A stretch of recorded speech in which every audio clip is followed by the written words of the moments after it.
ছোটকালে পরিবার থেকে যে শিক্ষাটা পায় সেটাই সবচেয়ে দুনিয়ার সবচেয়ে বড় শিক্ষা। দেখুন, উনি যদিও বাচ্চাটির সাথে দুষ্টুমি করছেন, কিন্তু বাচ্চাটি আমাদেরকে অনেক কিছু শিক্ষা দিচ্ছে। উনি কয়েকটা তরমুজ কেটে নিয়ে এসে নিজে খেতে চাইলেন, কিন্তু বাচ্চাটা তৎক্ষণাৎ তাকে বাধা দিয়ে নিজেই সেই তরমুজের একটি টুকরো নিয়ে তার দাদিমাকে দিয়ে আসলো, একটা নিয়ে তার মাকে দিয়ে আসলো, একটা নিয়ে তার বোনকে দিয়ে আসলো। এরপরে নিজে একটা খেলো, তার বাবা একটা খেলো।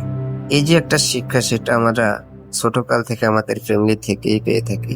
আর এই শিক্ষাটাই যদি আমি আমার জিন্দিগিতে প্রতিস্থাপন করতে পারি, তো ইনশাল্লাহ আমার জীবনটা অনেক সুন্দর কাটবে। উদারতা নিয়ে বেঁচে থাকতে পারবো, সবাইকে একসাথে সঙ্গে নিয়ে। আশা করি ভিডিওটি দেখে আমরা এতটুকু বুঝতে পারলাম যে না, আমাদের ফ্যামিলিতে বয়স্ক হোক, যতজন ফ্যামিলিতে লোক আছে সবাইকে নিয়ে একসাথে